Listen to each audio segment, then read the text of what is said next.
Let's move to the next city of the Westeros, the one that stood like a brothers to the Starks, White Harbor. If King's Landing is the heart of the realm and Old Town is the mind, then White Harbor is the lifeline of the north. It is the only real city in the north, sitting on the mouth of the White Knife River, opening trade from the cold lands of the rest of the Westeros. While most of the north is made of castles and the villages, White Harbor stands out like a jewel among stone and snow.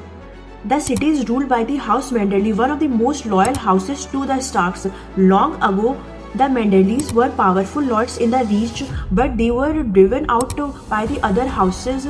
The Starks gave them a new home in the north, and ever since then the Manderlys showed deep loyalty to House Starks. During Aegon conquest, White Harbor, like the rest of the north, was not taken by the fire and blood.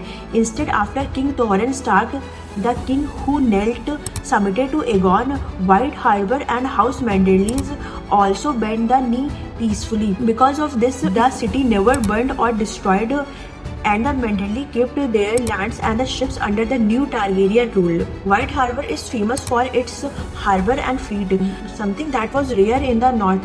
It became a hub for trade with merchants and sailors from Braavos, Pentos and other free cities stopping here. The city grew wealthy because of this. In the book, White Harbor plays a very important role after Robb Stark's death and the Red Wedding. The Manderlys secretly plot revenge against the Lannisters and the Freys. Lord Waymon Manderly pretends to bend the knee to the Boltons, but in truth he works to bring back the Starks. His famous lines, "The North remembers and the Manderlys remember," and Jon Snow sends out letter asking Northern lords to fight against Ramsay Bolton.